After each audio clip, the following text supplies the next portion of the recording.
But in your hearts, honor Christ the Lord as holy, always being prepared to make a defense to anyone who asks you for a reason for the hope that is in you, yet do it with gentleness and respect.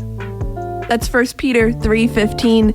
Have you heard this verse before? I think it's really interesting because it's meant to be, kind of an encouraging go forth and do this verse, but I think sometimes it can make us a little bit insecure.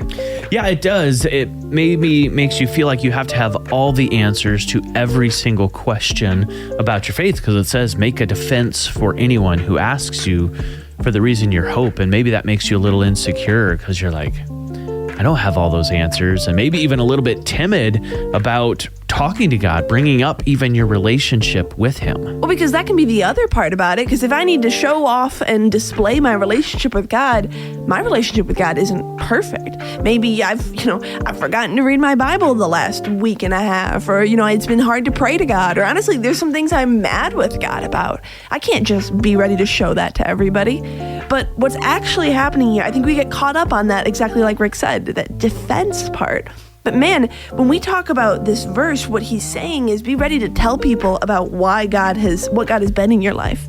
And the most relatable version of what God has been in your life is taking a very flawed person and loving them anyways. Yeah, I think unless you're the perfect person, you don't have a perfect relationship with God or with Jesus. We all can struggle. And so the best example you can put forward in your relationship with God is that real, honest look at it, and how no matter how imperfect our part of the relationship with God is, His love for us is still perfect. As you go about your day today, I don't know who you're going to interact with, but don't feel insecure over the areas of your relationship with God that maybe are not where you want them to be.